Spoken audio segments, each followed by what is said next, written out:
Hey guys, Survival here.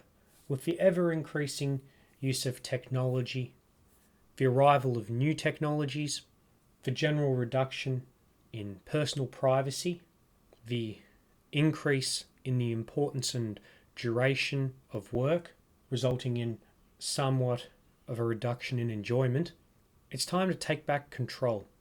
Get back to nature. Enjoy your weekends. Enjoy your time away from work. It's time to get out bush, enjoy nature. We're in the perfect time. It's not too cold, it's not too hot, it's just right. It's time to get out bush, have a campfire with some good friends and family. Enjoy nature, explore new areas, practice your skills, learn some new ones. Some essential skills that should be practiced are knot tying, how to make a campfire, orienteering, general bushcraft, and campcraft. Also, brush up your survival skills. Can you find water? Do you know where to find water? Practice your skills such as campsite location. How do you find a good spot for a campsite? Where do you go? Further, practice laying out your campsite so that you have a reliable, efficient, effective, and well organized campsite that meets your needs. You may think, hey, it's not that hard. We'll set up a shelter here, we'll cook here, we'll store gear there, we'll just do other things over at the side, maybe meal prep. Just because you think you know it works, doesn't mean it will. Bushcraft and I highly recommend that you actually try multiple layouts, find what makes the most sense, and then practice them. Once you've worked out a good layout that meets your needs and requirements, take a few notes about it. That way, should something happen or should you be unable to personally set it up, others in your group can do so. Ideally, teach those others how to best set your campsite up if they're going out with you.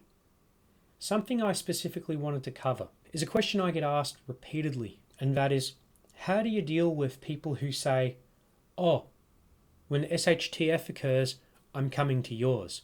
Now, the people that say this, they're always going to be unprepared. They're going to be reliant on you, which is dangerous because when people are panicked or worried or scared, it's very hard to work out what they won't do.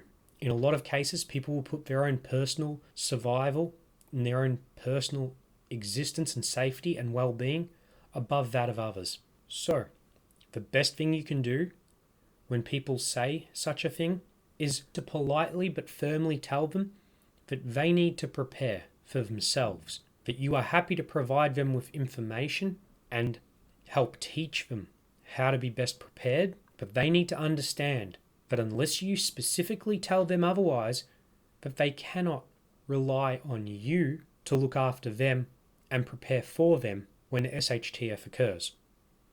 A really good suggestion that Bushcraft had in order to help try and avoid any conflict or issues that may arise from people of this mindset is to ensure that you and your group are aware that there are people known to you or to members of your group who have specifically said this and are expecting to rock up when things go bad or the moment they need some assistance but haven't done anything to help themselves, and that is to bug out ahead of time.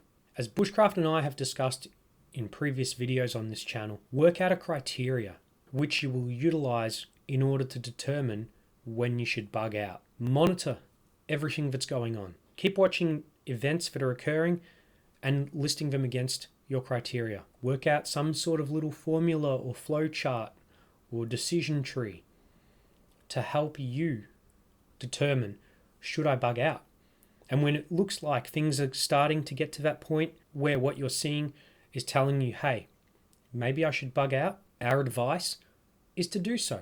It's like with being fire ready, which that's a term used here in Australia that basically means be ready to leave high risk areas before something happens.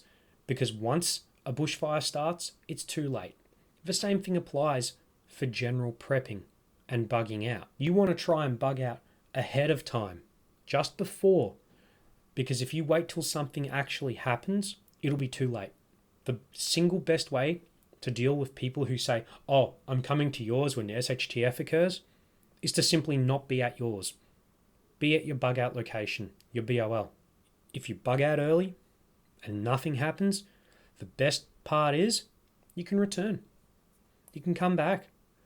And then those people, should you encounter them, will be saying things such as, oh, where were you?